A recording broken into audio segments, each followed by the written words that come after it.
We're out here at Third Hand's archery range, just working on setting targets. I believe it'll come in useful to ranges and new people that are going to work at the range to help them understand some of the problems that I've seen in the years that I've set range on my own personal range.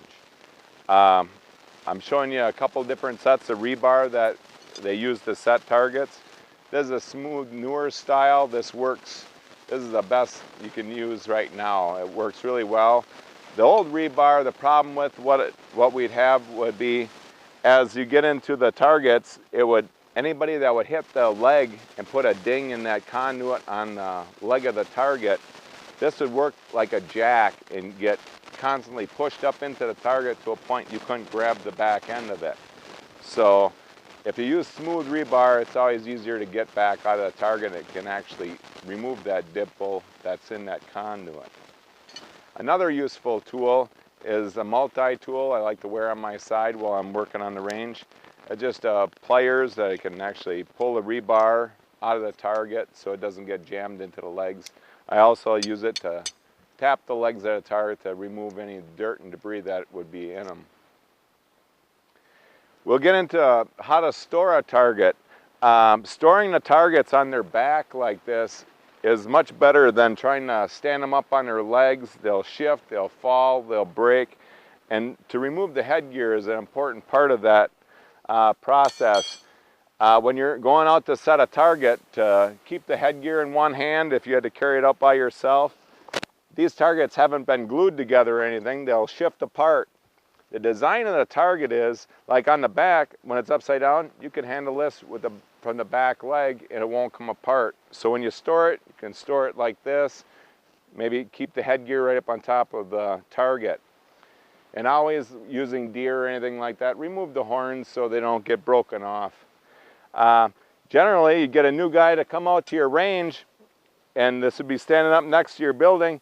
He'd grab the head and the tail and it'd windmill into 3 pieces, and now you got a broken ear and the back end's over here. They're not made to be handled like that. So if you take your target, carefully pick it up by the core section, it'll always stay together. And if you set it on your shoulder, put an arm around it, you can actually grab the headgear, your hammer, and your rebar. I'm going to use a smooth rebar since I showed you about that. And you can walk it to wherever on your range you need to be. So in order to show you how to set this target, we'll carefully set the headgear down. We'll set our target, and we're not just lining up our rebar with the target here. I suggest first piece of rebar forward. The weight of the target is still on this front leg, and since we're on quite a hill, it'll appear as it's straight in the ground. Nice firm ground. Sometimes I could go to even a longer piece if the ground was soft, but just so I think I probably have 7-8 inches, 6-7 inches, probably all you need out of the ground. I'll set the target onto the conduit. This back end is almost off the ground. That's what I'd like to have, because if it's onto the ground too much, the back will shift and the target will want to pop apart like that. Most of that weight's on that front leg. It'll stay real sturdy. Now I'll take shooting lane.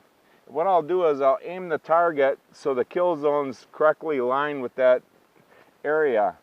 Because when you're looking at a target, you'd like the arrows to strike the target coming in from the shooting lane. If you shot a target this way, hard quarter it, it's like chopping wood. You'll take pieces out of your target and it will prematurely destroy your target, and also other areas like even the locks and things like that. And the kill zones are designed to be shot straight on. So having said all that, the front leg is set up. I'm going to line it down the shooting lane, and now I'm going to take a look at the angle that this rear conduit needs, or the rear conduit is. And what I'll do is I'll drive this rebar in. I'm looking at that angle. I'll move the target out of the way.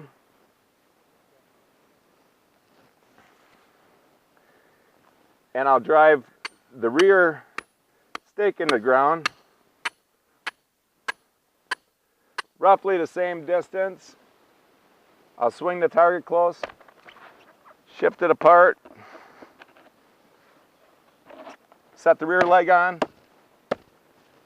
set the target. You can put a little more weight on the back. This will be a sturdy target. This shouldn't shift. The back leg, I didn't set it all the way down to the dirt. Set the head. This target here will stand very well for as long as you want to leave your target set. I notice that it's standing directly straight up and down. That's important. If it's not leaning or set the way you'd want it, adjust it, because I believe you should do a professional job, and the people shooting your range would enjoy watching that the range crew did their job proficiently. Another thing with our targets, after a while your targets will dry. We've come out with a material to paint the part of the target that the paint's worn off, or if it's flaked off and you're getting down to the raw foam. We use a sealant type. It actually has fibers in it, and what it'll do is it'll help hold the paint on your target. You want to wait to paint your target until the waxy finish is gone, or so the paint would stick. If it's waxy, the paint won't stick, and it's kind of common sense. The paint that we use to paint these targets is always an exterior grade flat latex is what I prefer. It gives the target a nice soft look, no shine, and that's about it for your paint. But again, on the dried areas where the paint is gone, we want to coat that with something, and you can pick that up from 3D Country. It's one of our Target Master supplies. And what we mean by professional, here's a target that's very dry rotted, weathered. This target can be coated with that special coating, and then it'll be painted, and this will look much better and more professional. As you see behind us, if the cameras can reach all that, this range was painted 2 years ago, and it looks brilliant instead of the dull, flat, dead looking like this. And this will soak up a lot of water and cause more problems. Once you paint them, that paint should stay on those targets for longer than the life of the target, actually.